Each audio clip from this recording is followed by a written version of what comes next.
we're really serious about business. We're really serious about learning about business. And I'm not going to say that I'm the expert on everything, but I do have, a lot of experience. I have a background of sales for 20 years. I've been in digital marketing for about 10 years, 11 years.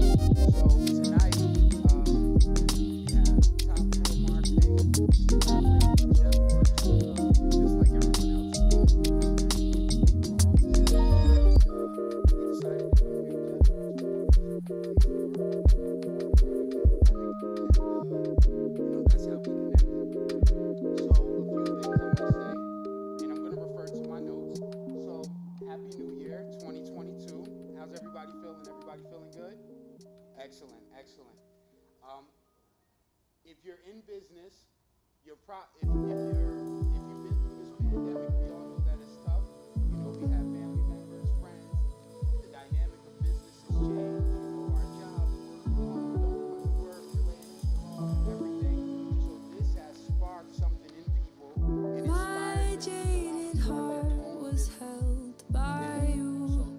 Jeff Works, they want to offer more than just a space. You changed the shape And with that, of my they youth. plan on doing workshops every month going forward. Most likely. Numb to the hooks that you've pierced through my skin. So, because branding is I have like the loved base you of your business, it's with like the foundation of all your business. When you think about business, first thing that comes to our mind, I need a cool logo. I'm going to send this to all my friends and family. Hold on, let me throw my logo. never left, And that's what we do. We kind of get these ideas in our mind and never we get this worn, vision in our never mind. left my First thing that we want chest. to do is we want a logo. Lost Branding in is a lot more than just logo. Branding is really, really, really deep. It's a deep thing. It's psychological. It's emotional. Everyone in here makes decisions based on emotion.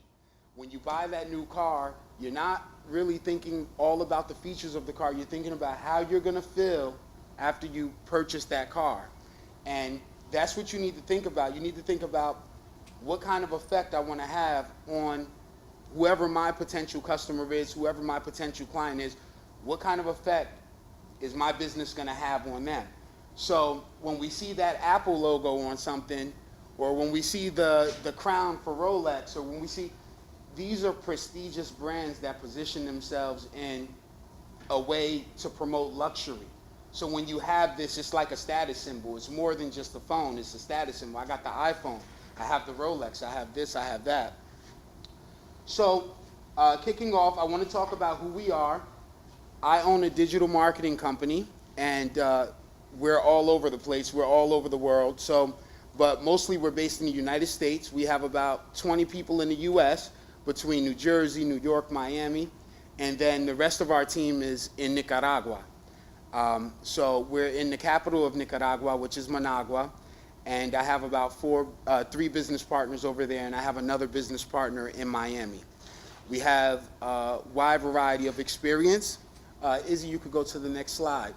Before you, I just want to jump in. So you took the thunder, because I wanted to introduce Tony, and Tony is amazing. So I really Thank you. But just quickly, so Tony is very passionate about helping people reach their potential. It's kind of it's your purpose. I think you should describe it. Of course. And doing so in a way where he has a really good kind of human touch, makes connections with people, as you can already kind of tell. And so it's been a lot of fun working with Tony, getting to know him. And he's also a marketing powerhouse. This firm is great as well. So I just want to say that. And Thank you. we're happy Thank to have you. everybody here. I'm gonna get out of the way, but thank you for coming. You haven't downloaded the app, check it out, and we're happy to tell you more about Jeff Works. But we're in love. We're in for a treat tonight with Tony. So thank you. I appreciate it. Let me make a full disclosure. I'm not a branding expert, but I've worked with a lot of brands. I've worked with a lot of companies. I do have my understanding of branding, and we do have a team that specializes in branding. So when they brought branding to me, to present branding, I'm like, oh man, it's so technical. It can go so deep. And if you speak to other firms, they all have their own strategies and their own ways of going about branding. So you can take this for what it is, and I'm going to share with you. I don't want to make this like a lecture. I want to make it more interactive if we can interact. And, I'm going to ask some questions to the crowd. I'm going to set the tone, the agenda for the night, and we were going to do a workshop, but I don't want to make you guys work. You're probably tired like I am a little, you worked all day. I don't want to pair you up in groups and, make you do activities or anything like that, but you will have a takeaway from this workshop for sure. So the name of our company is Top Floor Marketing, and like I said, we're based out of the U.S. and Nicaragua, which is South America, Central America. So what we specialize in, next slide please. By the way guys, this is Izzy. She'll be helping me out with the slides. Everybody say hi to Izzy. So our certifications, we're a Google partner. We're top 3% in Google. So when it comes to lead generation, this is really our sweet spot.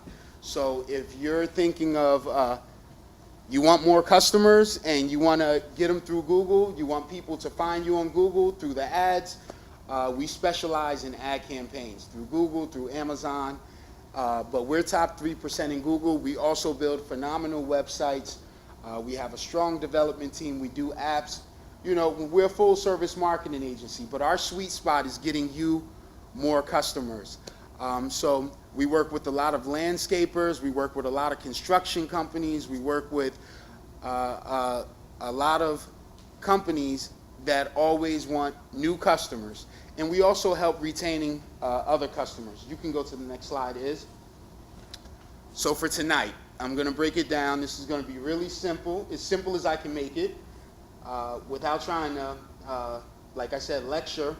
So we're going to define what branding is. We are going to help you identify who is your customer. We're going to talk about data analysis. And we're going to talk about bridging data with branding. I'm going to have Izzy help us out with some of the definitions. And like I said, today we have a workshop built into this presentation. But as opposed to getting you guys to break up, we're going to just email you the workshop for you to do it at home. For you to go through, okay, I want to build my brand. Do I pick a logo? Do I draw a logo? How do I pick my colors? It's a lot deeper than that. We're going to give you the psychology behind building customer personas, for example, understanding who are you looking for, who is my ideal customer, all of these things. And so that's the last thing. You'll have a takeaway. Next slide is, you go next. Izzy, why don't you give us the definition of branding? Define branding for us. So branding goes beyond a logo and just aesthetics. It encompasses the perceptions, experiences, and associations that are tied to your company or brand. Excellent. Anyone have any questions on that? I want you to read that one more time. So branding goes beyond a logo and aesthetics. It encompasses perceptions, experiences, and associations that people tie to your company. So like we said, it's a lot bigger than just, oh, it's a pretty logo, I like it, but is it effective? If any of you were starting a restaurant today, for example, I'm quite sure you wouldn't choose the McDonald's logo. It's hideous. It's a hideous logo. Like if I came, you said, Tony, I'm starting a restaurant, it's called McDonald's, I want you to design a logo. And I came with that McDonald's logo, you would say, Tony, you're fired. We don't want to do business with you anymore. Because, it's not aesthetically pleasing, let's be honest. It's red and yellow, but that logo is one of the most effective logos in the world. One of the most effective logos in the world. If your kids are driving by, you can have a 2 or 3 year old, and they see that golden arch, we're in trouble, because we know we want them to eat healthy these days. Back in the day, when I was young, they'd feed us anything. But with, McDonald's is a super effective logo. Also Nike. How many people have a pair of Nikes? Raise your hand, please. All right. So everybody knows the brand Nike. It's the biggest sneaker brand in the world. Could you believe that Phil Knight, that was the owner of Nike, and by the way, the idea of Nike, that's the, Nike is Greek, and it stands for the God of victory. So that's where the word Nike comes from. But he had his logo designed by somebody in college for $33, $34. And he hated the logo. Could you believe he hated the Nike swoosh? Could you believe that? That's insane. He hated the Nike swoosh. That logo, let me tell you what makes this logo phenomenal, and then we'll get back on track. That logo looks good whether it's big, whether it's small, no matter what color it's in. Anybody can identify it. Your kid can identify it. So you're always going to hear me reference children, because when you design a logo, typically you want a child to, be able to say what that is. Of course, we have abstract logos and all kinds of logos like that, but typically, when you're designing a brand, you want it to be easily recognizable, because instead of saying the word or saying what it is, someone can glance at it and they can get it right off the bat. So let's go to the next slide. So we're talking about, you go back to customer discovery. So we're going to talk about customer discovery. All right. Who is your customer? Izzy, can you read that for us? Yeah, many startups have a hypothesis of who their customers are when they launch. However, most of the time there's a discrepancy between what the business owners think they know and what the reality is when it comes to their customers.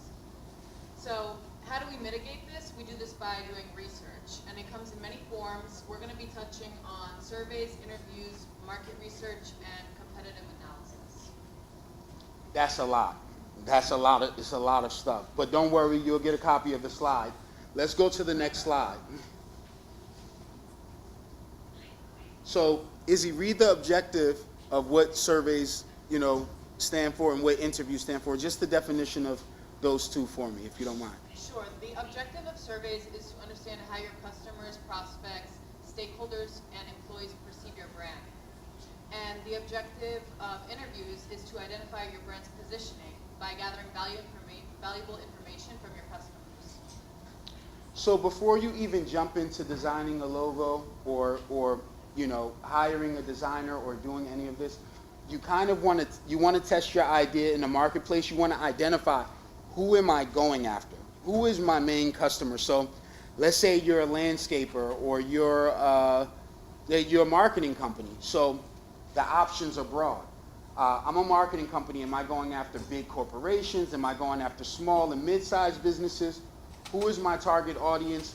What do they look like? Am I going for businesses or am I going for consumers? And if I'm going for consumers, you ask a few questions. Like if you look under surveys, it says, how old are you? Where do you live? How active are you? Do you have kids? If so, how old are they? Obviously, you guys know that one of the most targeted demographics are moms. They make all the buying decisions. How many ladies in here make most of the buying decisions in your household? Okay.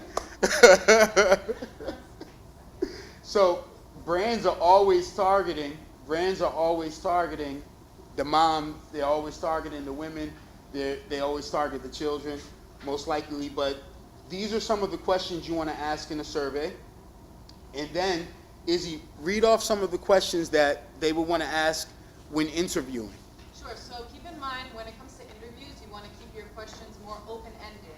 What you're trying to get from speaking with people is more of a conversation than just like a number. For example, how old are you? That's what differentiates the surveys and the interviews. Interviews are more open-ended. So, for example, I would ask someone to walk me through their experience when they bought a product or service. For what occasion did they buy that product or service? What kind did they look for, and where did they go to look for them? And another great question to ask is, can you tell me about your experience the last time you purchased a product? That leaves the door wide open for them to really express anything on their heart or their mind. Excellent. Any questions on that? So I want to, just interact with you, make sure that you're following along, because this is packed with a lot of information and I don't want to overwhelm you. I want to make this as light as possible because you're going to have it so you can refer to it. So any questions from anyone? And by the way, how many people started a business this year or last year or during the pandemic? Could you raise your hands? Would anybody like to share maybe, what your experience was starting off? Yeah, I don't want to call anybody out, but you was like, yeah, me. Like, so. Well, I'm a teacher, and I really enjoy coaching. Like, I don't want to get out of education, but I want to move out of the classroom. Okay. So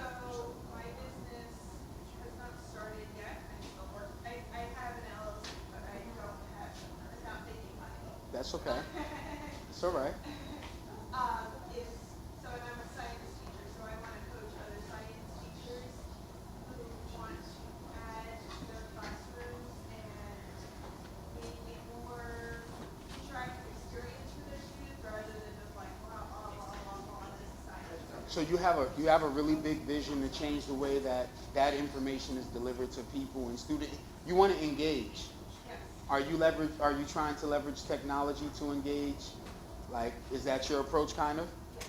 Okay, excellent, excellent.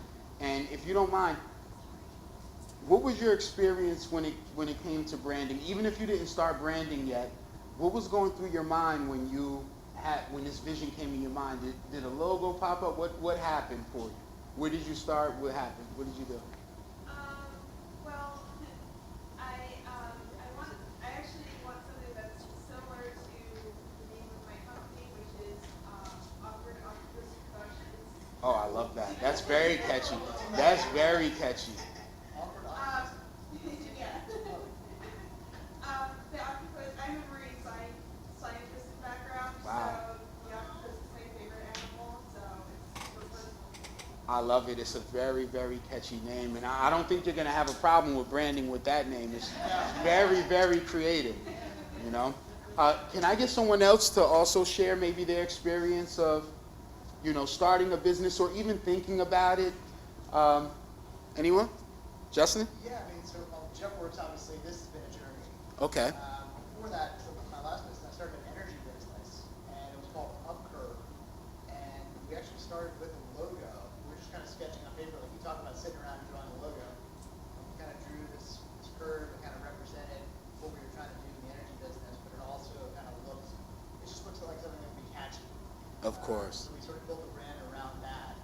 Did you hire a designer or did you just We used Design 99, I think it's called. 99 Designs? 99 Designs. Yep. You pay there's a couple $100. Designers submit From all over the world. Yeah, it's a pretty cool service. It's a marketplace. Yeah, it's a pretty Yeah. cool marketplace. Yeah. So there are a lot of resources out there. I appreciate you sharing that story. I just want us all to get comfortable because I feel like he said, Justin always says about me, I operate with a purpose. I don't do anything without meaning behind it. And, today my main objective is to have an impact on everyone and for us to impact each other, because one thing we could say about this year, there was no, for these last 2 years, there was no room for anything. We were all going through some crazy times, whether it's family, whether it's business, whether it's this. So, when things like that happen, it creates an environment like JeffWorks, like right here, where we can get together and we can all share resources, share knowledge so we can propel forward. So I really appreciate when you guys share. Getting back on track. Now, next slide, please. Competitive analysis. So competitive analysis, we can't live long enough to know everything. There are people that left clues behind. So we don't have to start from ground zero. If you're thinking about starting an education business, for example, and what's your name, by the way? Regina, so nice to meet you. Thanks for sharing that.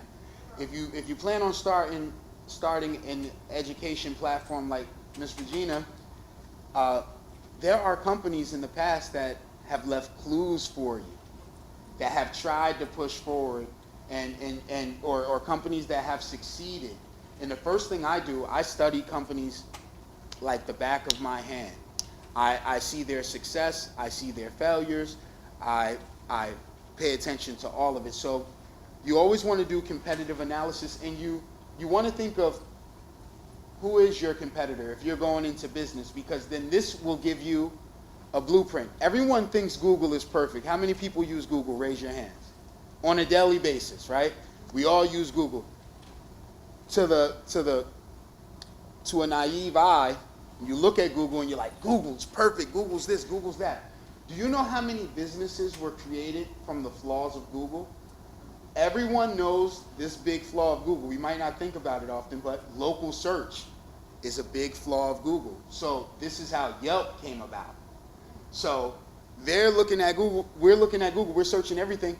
But why, when we put in pizza in Piscataway or South Plainfield, why are we getting New York locations? Right? So we get New York locations. So this created a lane for online directories like yellowpage.com, yelp.com. All of these businesses emerge because they're looking at what Google's doing. Who would have thought that Netflix would have challenged Blockbuster? Blockbuster had the opportunity to purchase Netflix several times. And now Blockbuster, they're no more. How many people grew up living room with your family, Christmas time, Kodak moment? Who raise your hand if you know about a Kodak moment? We all know about a Kodak moment, right? They didn't want to adapt. They didn't pay attention to the market. They didn't pay attention to... Now what do we have? We don't go out and buy cameras and films. We have smartphones, selfie, right? Yeah, exactly. So competitive analysis. Izzy, can you read off the two types of competitors for me? Yeah, sure. So the first is indirect, where the businesses serve the same customer need, but with different resources. For example, snack foods. We have several different snack foods, chips, pretzels, peanuts. It's essentially the same customer, but totally different product. Then we have the direct competitors. So the territory, market, business, or industry in which business is directly competing with other businesses to serve the same customer using the same resources. For example, clusters of car dealerships and cell phone brands. If you're going for a car, you know, typically you shop around, right? So several dealerships, and whatever gives you the best deal, looks the best for you, that's where you make your purchase. Next slide for me. Then we have trends in market research. How many people, look, I want to know, how many of you thought that branding went this deep? Raise your hand. You knew branding went this deep? What's your experience with branding, if you don't mind sharing?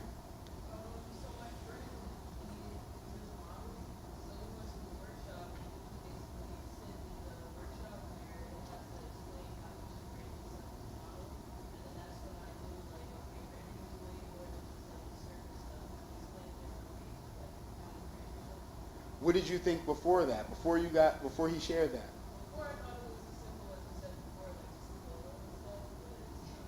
Oh yeah, man.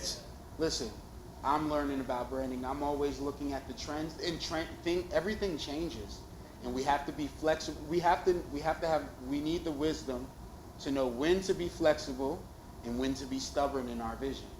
When do we bend, like, you know what, I'm willing to change and, bend a little, or when do, I have to stick my ground. I have to stand my ground. So,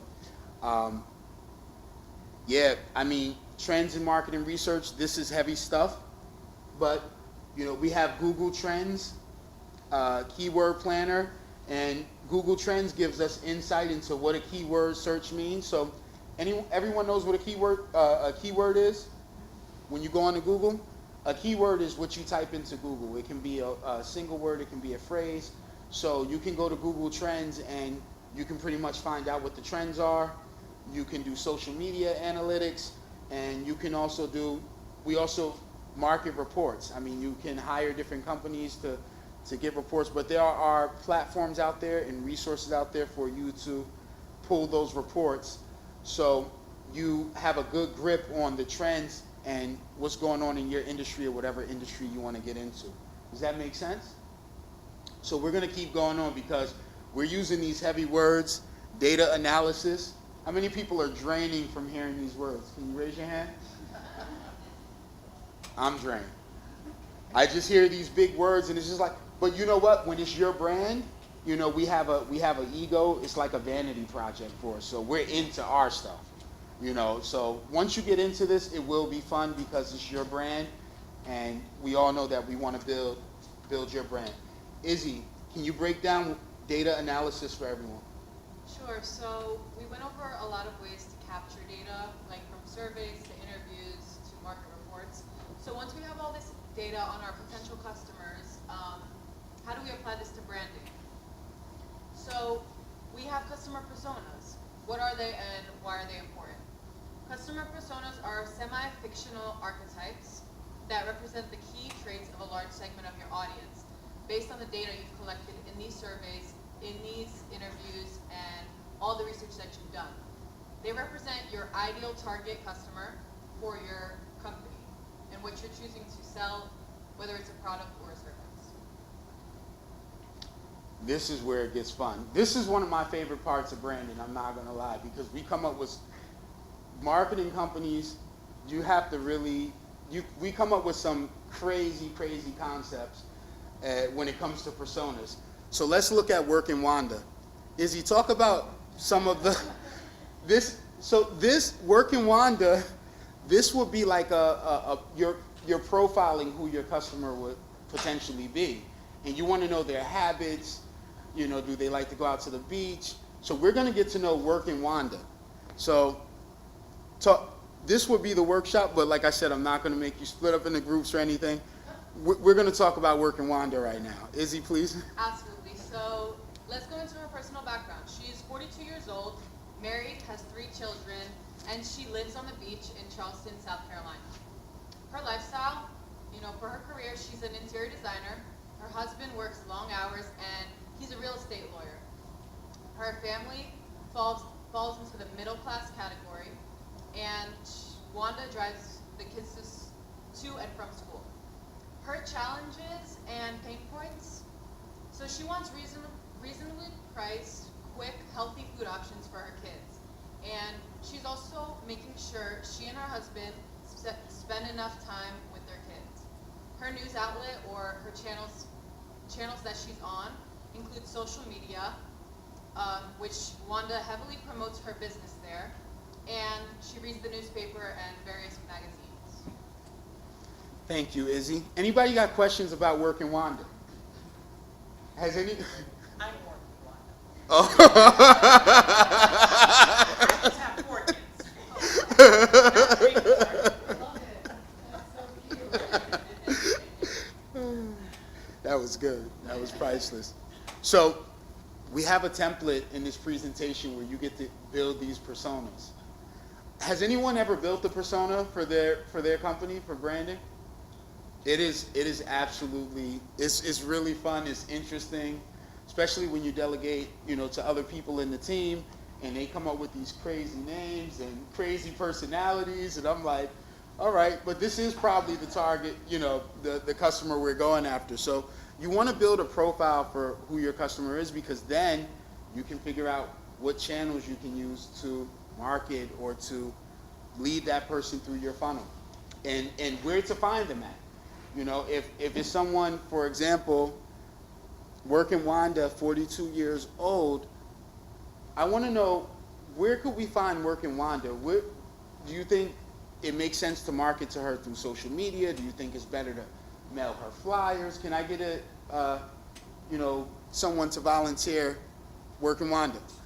Would you mind telling us, how can we reach you, Work in Wanda? Self-volunteer, right?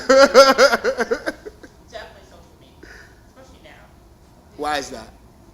Social media engagement has just rocketed, has gone skyrocketed. Okay. And even those who don't usually spend a lot of time on social media are on social media now. And if that's one of her news outlets and that's where she gets her news, then that's one way. And another thing with that is we get data, which you discussed. We get data and analysis from social media, right? It tells you what someone's looking for, or Absolutely. categorizes the people who are looking for something and what they're looking for. So social media, I feel like, is almost better than newspaper or magazines, because that's kind of like a hit or miss with the newspapers and magazines. But social media, I mean, with the analytics and everything, I think that's like right on target. I really admire how you have a grip on yourself and your world, and you know. So I want to ask you this. What companies do you see coming after you, marketing to you, and which ones are you like, no, you got to stop, nah, and it's not effective, and which ones are you like, I love this, yeah, I want more, I'm subscribing? Do you engage with? That's a good one.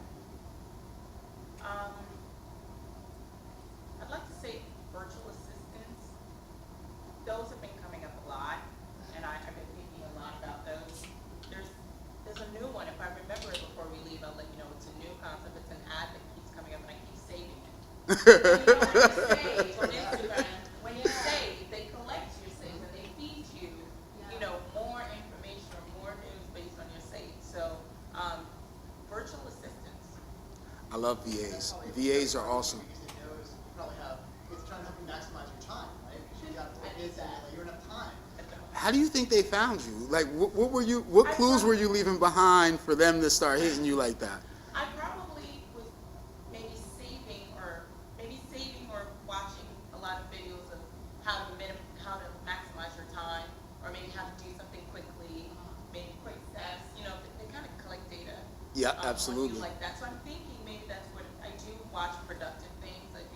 I mean, I have reduced my time on Instagram, but when I do go, I do try to watch things that I do watch a lot of mundane things too. But I do try to watch things like we get a lot of reels now. Everything is in reels, and in 30 seconds, a lot of information can be passed out to you. So videos are very effective when it Videos, reels reels.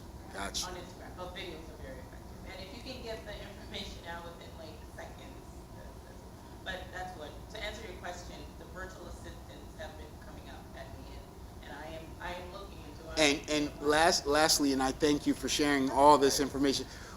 What brands have come to you that you're like, no, go away, please stop?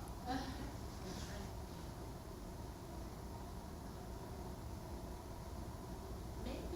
Or they're all spot on right now. They know No. that you're trying to save time.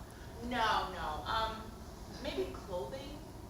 Maybe I get a lot of clothing and I just kind of maybe skim through them. Okay. So I would say maybe clothing, like maybe style, because I do like a lot of clothing and stuff, but that's not the season I'm in. I'm like done buying clothes right now. I just Got wanna you. Get through life. Absolutely. That makes perfect sense. That makes perfect sense. This is excellent. How many people benefited from everything she was saying? How many people can relate? Can you? Yeah, definitely. Thank you for sharing that. We're gonna go next. Question. Sure. For a business, it's not just one persona that we're looking for. No, right? absolutely not. So we have to have multiple personas. Yes, we usually build, typically, in my experience, we build about 3 to 5 different personas. We're just using Working Wanda as one of the personas for What is example. like the 80% of business, ideal business clients? Absolutely, exactly, absolutely. So we're going to go to the next slide, and this is where we're sharing what market, an example of what market research looks like, an example from data from surveys and also interviews. Izzy, if you don't mind sharing some of this information. Absolutely. So Tony mentioned in the last slide we had a workshop, takeaway for you guys to take home and go through.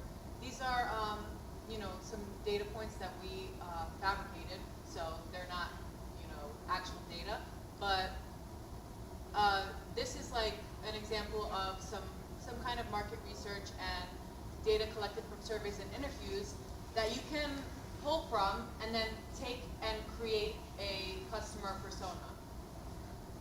So we're going to get into how to create a customer persona, like Working Wanda. Let's go to the next slide. Yep. So demographic data, we're talking about age, gender, estimated income bracket, geography, family size, and then psychographic information. We're talking goals, challenges, personalities, types, motivations. These are things that you want to consider when building a persona. We're talking about job title, role level, and then we're talking also personal taste and interests. This really gets interesting. By the way, guys, there's not research for all of this. We have to make some safe assumptions. We have to use our gut when it comes to branding. It's not all data driven. We can observe, we can pick up on patterns, we can pick up on trends, and sometimes we have to use our gut, and we gather as much information as we can, and then we fill in some of the blanks, and you have fun with it. You want to have fun with building these personas. Also, bonus info, a photo to represent your target, user, a user or customer, a fictional 1-paragraph bio that tells, so you can tell a story. When it comes to branding and it comes to building a persona, you have to incorporate your imagination. So, we're gonna think of yourself as creating a movie or this is what this person does. I'm gonna go a little above and beyond. They like hanging out on the weekends. They go and they smoke cigars with friends. They do this, they do that. So everything is not data driven. Also use your imagination. You go to the next slide. Is everyone following along so far? How are you digesting the information? Is it too heavy? Everything good? Okay. All right. We're on the same page. So communication pillars. Izzy, can you talk about that, please? Sure, so what are they and why are they important? So the communication pillars are the touch points of your business. They're a combination of your brand's personality and values that make the brand the way it is.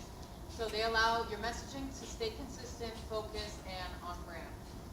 How do you identify this? So it is a deep process. You take a look at your company/brand's purpose, personality, positioning, perception, and promotion, what you're trying to promote as a company. After looking at all of this and applying it to your own brand, you can narrow it down and find the essence that you're trying to communicate to your customer. So examples of, all of these things boiled down is we specialize in, or we want to focus on providing expertise to our customer. We want to focus on innovation as a company, service, passion, inclusivity, quality, trust, originality, accessibility.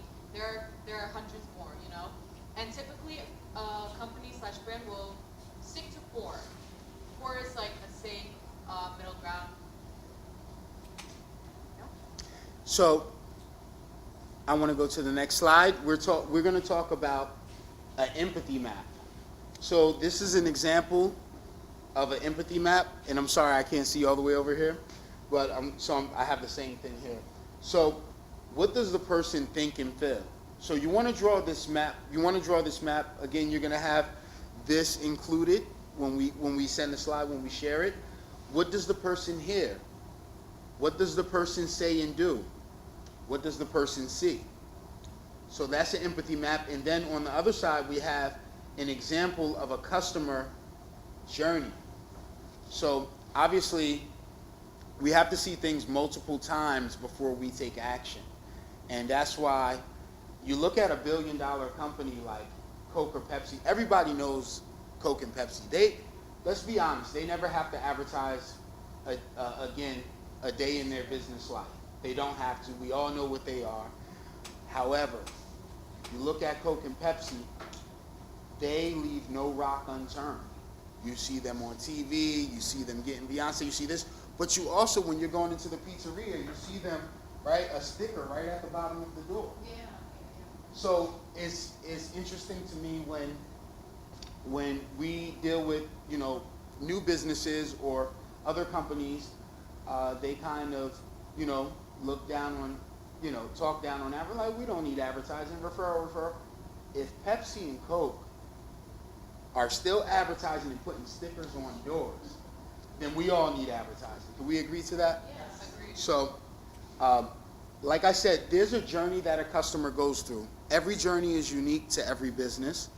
But as you can see, Izzy, if you can walk them through some of the channels and explain, the awareness, the consideration, the purchase, service, and the loyalty expansion. For instance, you have radio, TV, outdoor, you have word of mouth. So this may be your first interaction with a brand. This may be a part of your journey. But you're not going to make a purchase until maybe you go to their website, or maybe you speak to a salesperson. Maybe that's, where you make the purchase along this journey. And then after that comes, the service you receive, obviously, and then them retaining you. So this is something that you can also refer to. And like I said, these things are a little bit more complex, but I want you to do your research. Once you have this slide, dig deep, get excited about it, especially if it's your own brand. We all know that we put our love, we put our energy, we put our money, we put everything into our brand. So, really take the time to do this. And with Miss Regina, the thing I admire about you is that You said, yeah, I started the LLC, but you didn't start doing other things yet. You're taking your time with your brand. And of course, we all have a sense of urgency. We all want to make a lot of money, right? But at the end of the day, you know, we want to put that love into our brand. It's our baby, it's our child. So taking time out to do additional things like the customer journey and the empathy map, these things are going to help. Next slide. So the value proposition, this is just an example of what it is, making a correlation between what we're offering and what the client is receiving. So we have the gain creators, our products, our services, our pain relievers, and then, you know, obviously we're matching that to their pains and, oh, jobs to be done and their gains. You can go to the next slide. Now this is where it gets interesting. This is where it gets interesting. Bridging data with branding. Bear with me on this. So this is also a fun thing, creating a mood board. Izzy, can you talk about the mood board? Sure. So a branding mood board is a collection of visual assets. It can be colors, images, text, photos, or any kind of visual inspiration that you choose. So it encompasses who you are as a brand and what kind of brand message you want to put out into the world. So if we go to the next, first of all, go back one more time. I want you guys to take a picture at the mood board. Can anyone tell me what they see? Salud. What are you getting from this mood board? Anyone? I don't know if you can see. Can you guys see over there? Or is it kind of tight? Somewhat. Izzy, can you share a little bit about this mood board? Sure. So we have the great Muhammad Ali standing above his opponent in the lower right-hand corner. We have Tokyo Olympics of 1964, and a lot of there's a logo or a icon of movement. So from my takeaway from this is sports, athleticism. This is what I get from the mood board. Let's make it a little bit more simple, right? So when we see a commercial, a Nike commercial, and someone's running and they're working their heart, and we see how disciplined they are and sweat's dripping off them, and you see that Nike, like, what does that make you? Doesn't that make you feel something? We all feel something, right? Or like we just get inspired, and you know, like for me, I don't know if you guys know, but I was about 65 pounds heavier, believe it or not. You know, and commercials like that inspired me to lose weight. It inspired me to work out. It inspired me to whip myself up. So, and it also inspires you to go and buy that, because I believe that Nike sneaker is gonna help whip me up into shape. So there's an emotional connection. There's an emotional connection that you want to convey. So this is the purpose of doing a mood board. You want to do this with your brand. What do you want your customers to feel? What do you want your clients to feel? Next.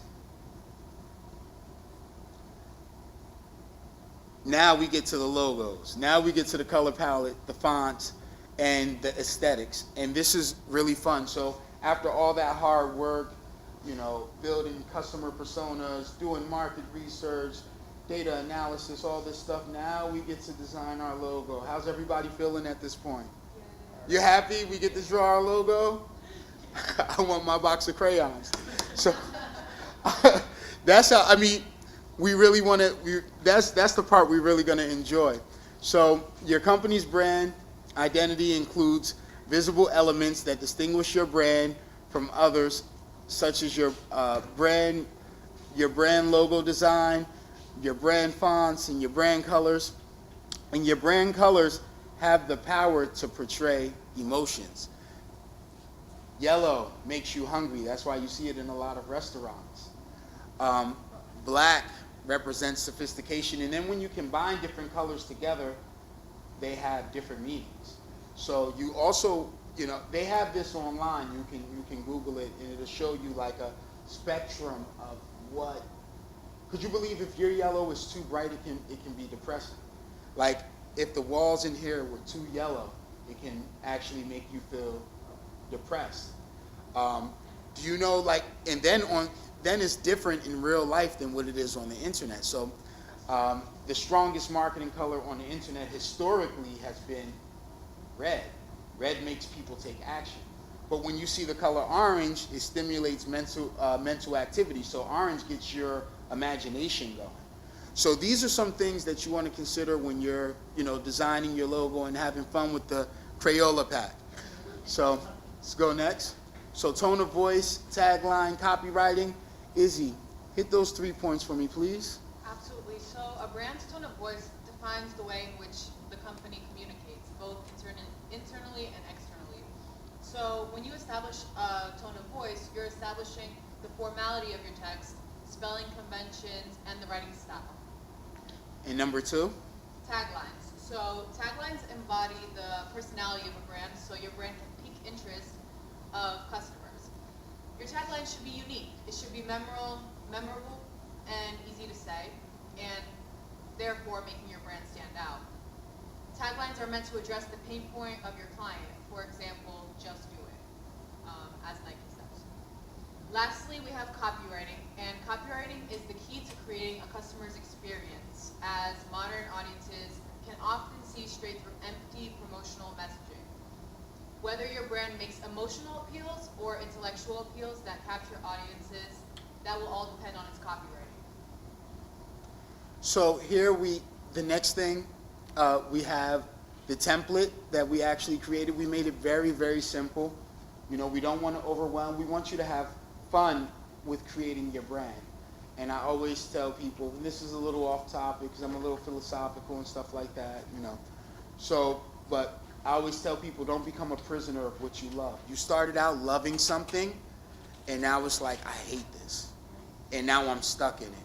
You don't want to be that person. So you always want to keep your business fun. You always want to be engaged, and you want to have fun doing this. Easy way to stay engaged and to keep yourself having fun with your business and not feeling depressed or feeling like, damn, I'm a prisoner. I started this, business and now I can't even, you want to surround yourself with people that inspire you. You constantly want to inspire yourself and get in a great headspace when you're building your brand. You want to be in a clear headspace, whether you go to a cafe. I'm a big cafe guy. I love cafes, drinking tea, being cool, crossing legs, all that stuff. And so that's where I go, and I'm just chill, and this is where I get creative. So whatever your creative space is, whether you have it at home, you want to do this there. It's important. And then you also want to build a team of supportive people to help you when it comes to your brand. You want to bounce ideas off your closest friends, people that you trust, people that you know are going to be honest, whether you like it or not. You want to, network, and thank Justin for this opportunity to come together. And we all have enough space because I know it's still the pandemic, and but it feels good to get out and to learn and to. I really appreciate you guys coming out. This social experience for me and me getting to blab my mouth and whatever, this is great. And so build a team around you, and that team can be a combination of family members, friends, some new business people. We have a whole bunch of stuff going on when it comes to these Zoom meetings and meetups and all that stuff. So you have to put the energy behind your brand, and you have to make it real. And the only way you're going to make it real is by putting energy. So when you do this activity, I want you to get some of the people that love you and care about you to interact with it, so you can start giving your brand life. Because you have to breathe life into the brand. And that's something that comes from inside you. We don't have a template for that or a guideline for that. That's something that has to come from in you. So that's my philosophy. Yeah. If I can step in and just give an example. So we spoke about Wanda. So under customer persona, we would put Wanda's name. Communication pillar.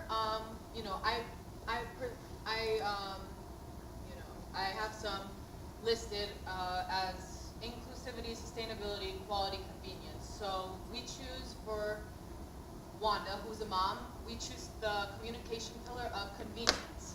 Her channel, that's the way that you're going to communicate or reach her. So as Wanda mentioned, social media would work best, right? We'll use Instagram.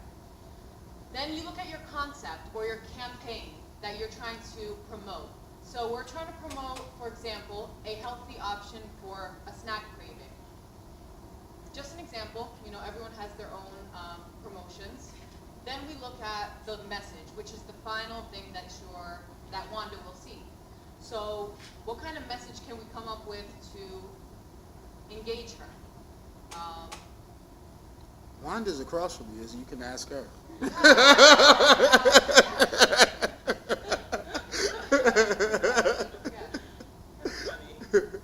I'm teasing you. I appreciate you so much. I appreciate you so much. I really do. I appreciate you. So, guys, believe it or not, that's the end of the presentation. We want to thank you for your time.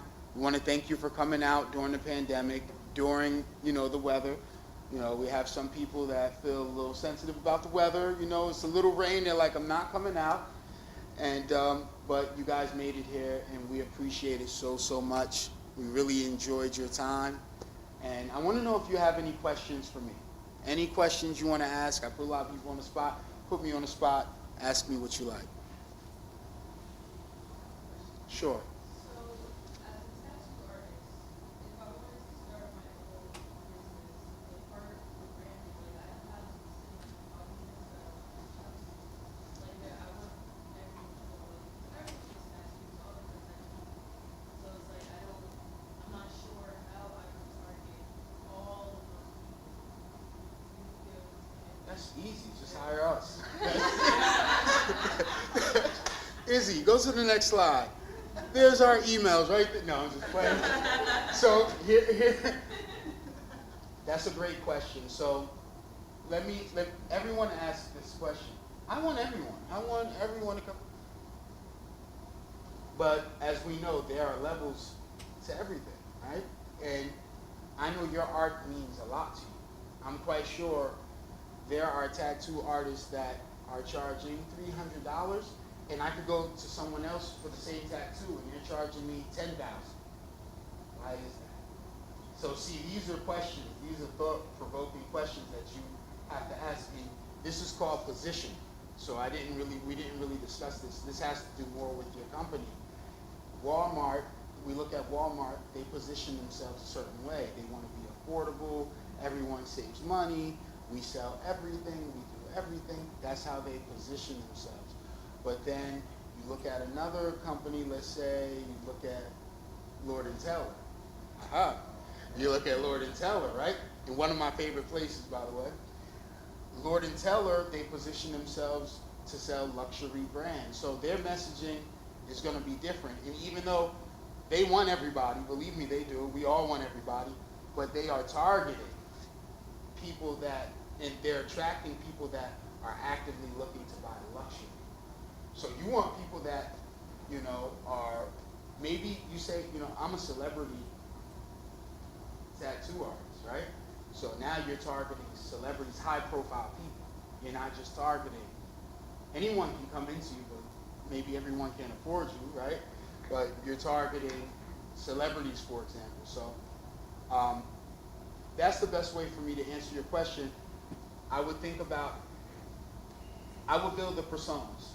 The personas, that's a great place to start. So build 5 people who are your ideal customers that you're dealing with most of the time. Anybody can come in, but you're dealing with these people the most. LeBron James, who else you want to do a tattoo for? Rihanna. You want Riri. So you want to do a tattoo for Riri. What are we going to do to get Riri to come into your shop, or for her to fly you out to, is she from Barbados? For her to fly you out to Barbados. So, there you go. What about, so Tony, how do you think about purpose? You talk about purpose like in the individual level, right? In our careers, in our lives, whatever. From a brand perspective, a business perspective, how important is it for a brand to have a purpose associated with it? Like, as an example, we started JeffWorks, we thought of it as, okay, the purpose is to create this low cost, but high quality space that people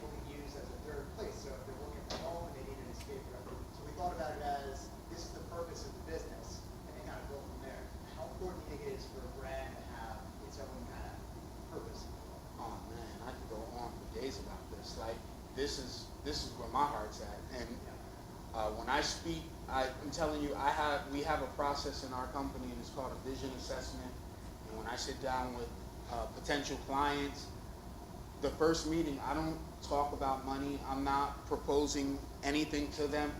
I spend hours getting to know them, getting to know what their vision is, in all different levels. We typically target mid-sized corporations, but all different levels. And I mean, when I say I go deep, I go deep. So I like using the pizza example. You guys grab some pizza.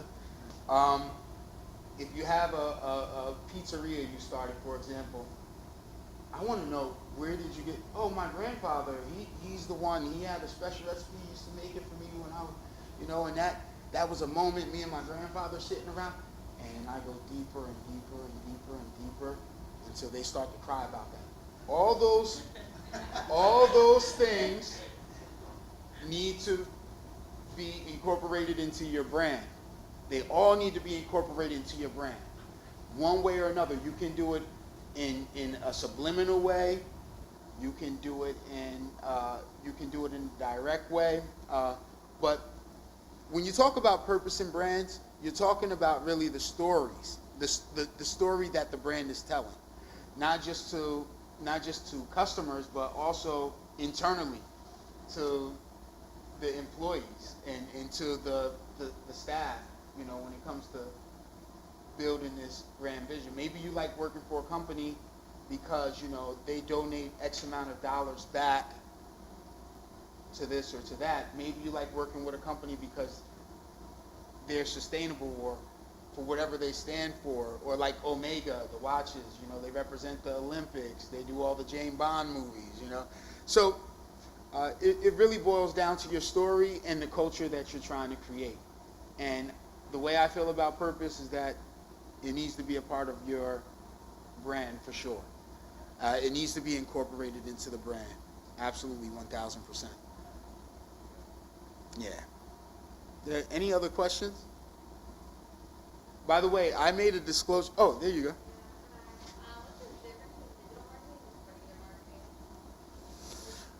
Whew. So marketing and digital marketing will fall under marketing. But when you specify digital, when you say digital, we're talking about anything electronic. So delivering messages in a unique way electronically. So through email, through text, that's really the definition. And believe it or not, I started out in print advertising, and I remember digital was coming in, taking print away. So I was selling the Yellow Book. This is where my marketing experience started. I was selling ads in the Yellow Book, and quarter-page ads, and then all of a sudden it's like, mobile phones, this, that. It all started coming, and we seen the Yellow Book shrink, getting smaller, smaller, smaller. And now when you're going through people's houses, you see the Yellow Book leveling off a table. Use it to level things off. But believe it or not, the Yellow Book was Google back then. And everybody was calling. If you wanted to be found, Yellow Book was it. Yellow Book was it was that back then. But watching the transition between print advertising and digital marketing, it was insane. It was a crazy transition. Any other questions? Guys, don't hold back. Anything. If you can discuss this really quick, this is something I'm having a hard time with now because I'm like in planning stages, brainstorming stages, just with everything, and like in building stages. Okay. It's hard to find a team. So can you, and when I say a team, I mean when you have a brand, and you talked about, getting around maybe like-minded people and getting around family of people who support you. But there's some people, I have a supportive spouse who's very, intellectual with marketing. Of course. But he's busy with his own business, like he's like building his own brand. Absolutely. But I don't have family members that maybe are into maybe brand building or can give constructive criticism or constructive feedback. So, how do you go about maybe Now, when you say team, we're speaking in the terms of a support system or terms of a team that helps you build your company, or both? I believe that, for example, top floor marketing is key. Like, you guys would help with maybe putting in marketing. Everything. package together. However, for me, I know that I have a podcast brewing. Oh, very nice. I have a podcast brewing. I also have, I'm trying to put it together, but it would be like, not life services. Now I'm choking on my own, but it would be services for moms. Oh, I'm that's trying to put amazing. something like that together. But I need pictures. I need like a team of photographers. I need videos. I have like all these ideas because the world is going digital, video, right? Absolutely. So I'm trying to build all of those things, but you can have marketing, but I first have to shoot the video. Like, where do you start? It's overwhelming for you? Very overwhelming. So, it depends on where you are in life. Like, I don't know your schedule. Like, I am you're super busy. super busy. Super busy. So this is like, my head is just coming above water. My youngest is 6 months, just started daycare. So Oh, congrats. Thank you. Yep. So I'm just trying to get above water and start to put my foot forward and do more. But I would wanna say, sit around. I would say, see, and this goes back to a lot of, it's always personal, because it's really like you have to create the time first, and you have to schedule time for that and prioritize that, and then you also have to start the education process. And this is where we all get discouraged, is we start something, we get super excited, we're super stoked for it, and then suddenly this stage of boredom comes, and it's like, yeah, I'm excited, I love my business, but like, Married at First Sight is on, Netflix, whatever. Like, I'm just gonna scarf some of that pizza down, bust out some Shark Tank, whatever, right? A lot of us, we don't survive that boredom stage. That boredom stage, that's where a lot of people, that's a tough stage. Even with, when it comes to getting funding or financing, we fight through that more than we do boredom. Boredom is a dream killer. You have to really survive boredom. So I'm going to use, how many people went to college? Okay, a lot of people went to college. How many people went through training in a company before? Okay, so when we go to college and we go through training in a company, we go through all these different things, we go through those same stages of boredom, but somehow we got through it, whatever the case, right? And then we're like, all right, now I start my new career, I'm going through this, I'm going through that. But then, one day, something happens, something really amazing happens, and it's like, oh my God, all this knowledge that I learned over the last 7 years just came together. And now I feel super powerful. How many people here have experienced that, have experienced when the light bulb turns on after all those years of education and work and boredom and everything, and all of a sudden everything clicks? And it feels so gratifying. So these are the things you got to keep in mind when you're building a brand. It's vicious. It's a vicious cycle, and this is why you need to continue to attend events like this. You need to connect with like-minded people so we can have these open discussions. We need this. Even I need this. I don't know everything. I'm looking for answers just like you are. I'm trying to find my path just like you are, making new connections just like you are. I got to keep myself active and motivated. So the first thing for you will be to find time. So I have and the time now.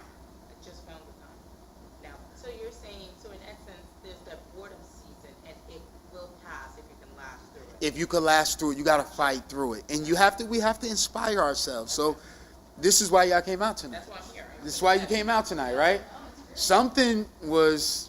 You have some monotony in your life. Something is, I got to get out the house. You know, I have to get out. All right, this Jeff Works thing, free pizza. I'm there. Like, but it really feels good. So you have to be comfortable with being uncomfortable. You have to get out your comfort zone. You have to make yourself do things we don't want to do, and we have to fight through the boredom. And in order for us to get to what we really, really want. And you also have to build your desire. A lot of people, you think that when it comes to building a brand or when it comes to building a business, I'm excited about it today, but you know what? I had a tough day today. I'm not so excited about it right now. I still love it, but, you know, and you're justified. You have to remember that you have to feed that fire. That doesn't stop. Feeding your fire doesn't stop. You have to inspire yourself. You know, whether that means going on a vacation, whether that means meeting new people, whether it means going to a cafe and downing like 3 espressos, me and Justin, you know what I'm saying? He had 3 espressos, right? So whatever it takes, you got to feed the fire. It's not like, yo, I love this. It's no different than a marriage. If you've been married before, you know, you got sparks the first 2 years, and then everything normalizes, and then somebody got to bring that spark back. Somebody got to flame. We got to help each other here. Like, yeah, you got to feed the fire, and it's the same thing with your business. So that's where I would start. I would start feeding your fire. So getting inspired and writing down your purpose, journaling, and getting that fire built, because when that fire is built, this is what happens when that fire is built. You're not going to need anyone to guide you. You know, you'll be guided. I want everyone to think about this. There's nothing in life that you ever truly wanted. I'm talking about really wanted that you haven't got. You know, everyone really goes out and I have family members who don't, they're completely broke, they have no money, but they're going to find a way to get their hair done that month. Every time. I'm like, yo, you was just broke. You spent $1,200 on your hair. Like, how the hell did you do it? You know why? Because they really, really wanted it. So, yeah. So I want to thank you guys. I'm hungry and I'm tired and I'm like a baby right now. You set the bar really high. So we want to have these events. Ideally, we're going to do this like every month going forward. And Sure. we're going to top this. Oh, thank you, man. Thank you. We want to feature members. And so, like, if we have members who have business ideas that they want to present on, but also get feedback from the community, get ideas, then that's, you see this is kind of a two-way street. So we're excited to have more of these going forward. I want to thank you guys for that. Tony, Thank you. Thank you, guys. I appreciate you so much. Thank you. I survived. So, and then the shameless plug, so if you haven't had a chance to download the app yet, please do. And we're running our promo right now, it's no initiation. Oh, by the way, guys, if you want a copy of this presentation, Yes. you know, and by the way, we want your email so we can mark it. No, I'm just playing. But send it to, it is true. Send it to Izzy. Email Izzy if you don't mind, and she'll send you a copy of the presentation. And it's nice to meet you all. Happy New Year. Can't wait to see you. Yeah, definitely. Thank you. How you doing, man? Nice to meet you.